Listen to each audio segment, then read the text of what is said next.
Satan is a coward. The moment he sees you moving towards him, he draws backward. The obstacles that are before you wants to scare you, but your movement towards them scares them. Therefore, anything you fear, move towards it. Anything you fear, moves towards it. You fear to build, move towards it. You fear your sickness, or the sickness they claim will kill you, move towards it. Anything you fear moves towards it.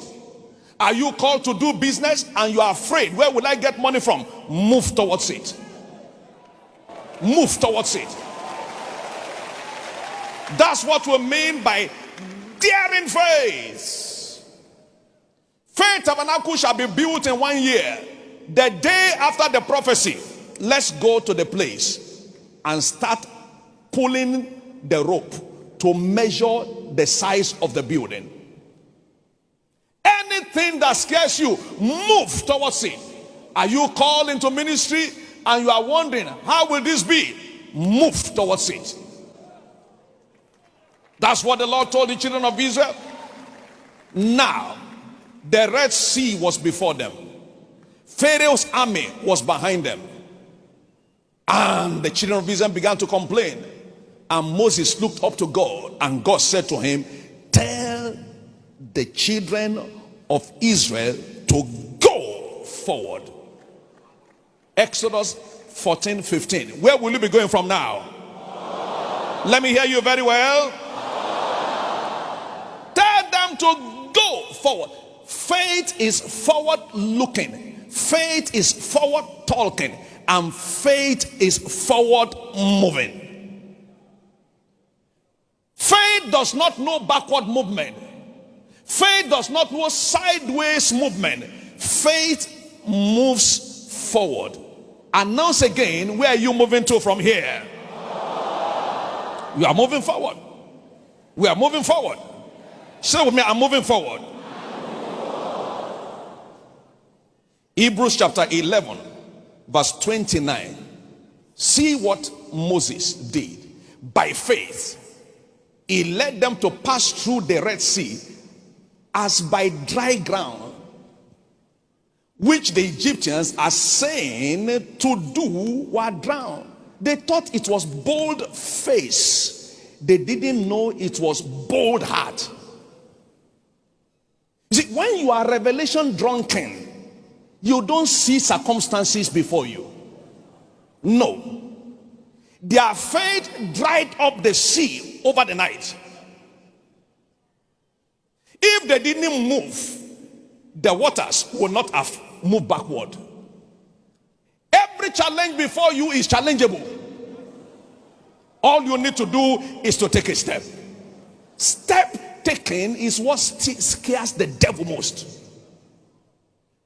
When you are stagnated, you doubt. When you take steps, faith arises. Beginning from today, you'll be taking steps. Somebody say loud, amen. Faith does not watch or observe conditions. Faith is adventuring. Faith is confronting. Faith is challenging the opposition.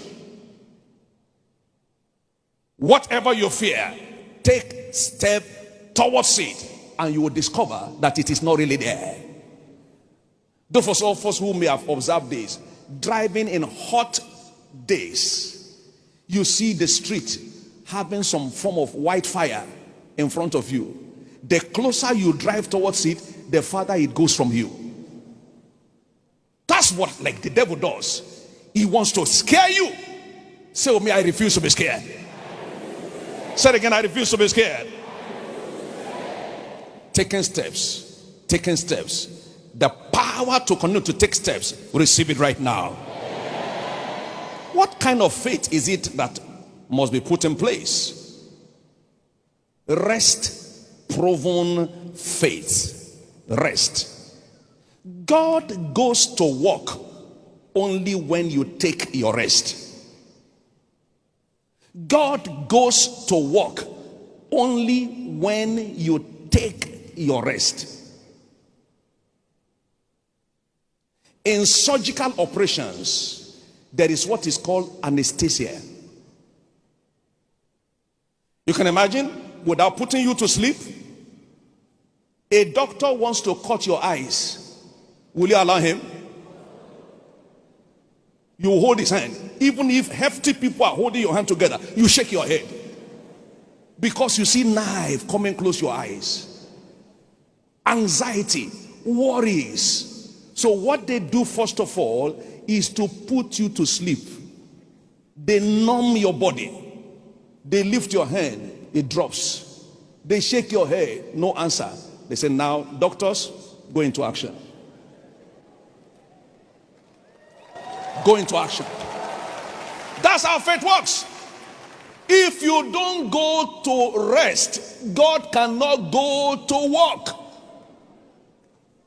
And that's why we saw from Jesus in Mark chapter 4, verses 35 to 38. Jesus said to his disciples, let us pass over onto the other side. And once he said it, he already saw himself there. On the other side. On the other side. A great storm arose. Satan says, you will go down. Jesus said, I'm going to the other side. I'm going to the other side. There was the beating, the storm was heavy. But look at verse 38. And he was at the inner part of the ship, asleep on a pillow. He was asleep. He was taking his rest. Why? The word has gone forth. We are going to the other side. Accident cannot occur. Shipwreck cannot occur. We are going to the other side. Once God spoke to you, he's not telling you about the beginning. He's always telling you about what he has completed. When he says be fruitful, bother less about those who tell you that you are barren. Don't wake your husband up. So when will I conceive now? It's not in the hand of your husband. It is in the power of the word spoken. Be it unto me according to your word. The storm was so heavy, Jesus was sleeping. No matter the storms of life, nothing will tamper with your rest anymore. Master, don't you care that we perish? You know why they saw the storm? They were looking forward to it. They were experienced fishermen. They knew the measurement of the geography of the sea. They saw the signs. Just like today they tell us on international news and even local news of how the weather of the day will be. They already had the forecast. So they were awake, waiting for the forecast. Today there is economic forecast. A lot of people are waiting for it. That's why they see it. No matter what they say, go and take your rest. They tell you your wife cannot conceive, go and take your rest. They tell you your child has mental problem, go and take your rest. When our first child was born, the doctor told me to my eyes, koro like this. He said, this boy will have some mental issues. I said, thank you. Can I have my son, please? Can I have my son, please? That's not what the Lord told me. He said, the seed of the righteous shall be mighty. Give me my son. Amen. And I didn't go about announcing it, not even to my wife, until she heard it as a testimony in the church. Don't announce what the devil is saying. Don't announce what the forecast is saying. Go and take your rest. Say loud, amen. Let us go over to the other side. So I'm going over to the other side. Remember, until you take your rest, God can never go to work. Do your best and leave him to do the rest. Do your best, then take your rest and let him do the rest. Say loud, amen. Hebrews chapter 4 from verses 3 to 9, you can read that later, but verse 3 specifically said, for we which have believed do enter into rest. So believing is simply entering into your rest. From this day, your rest is established.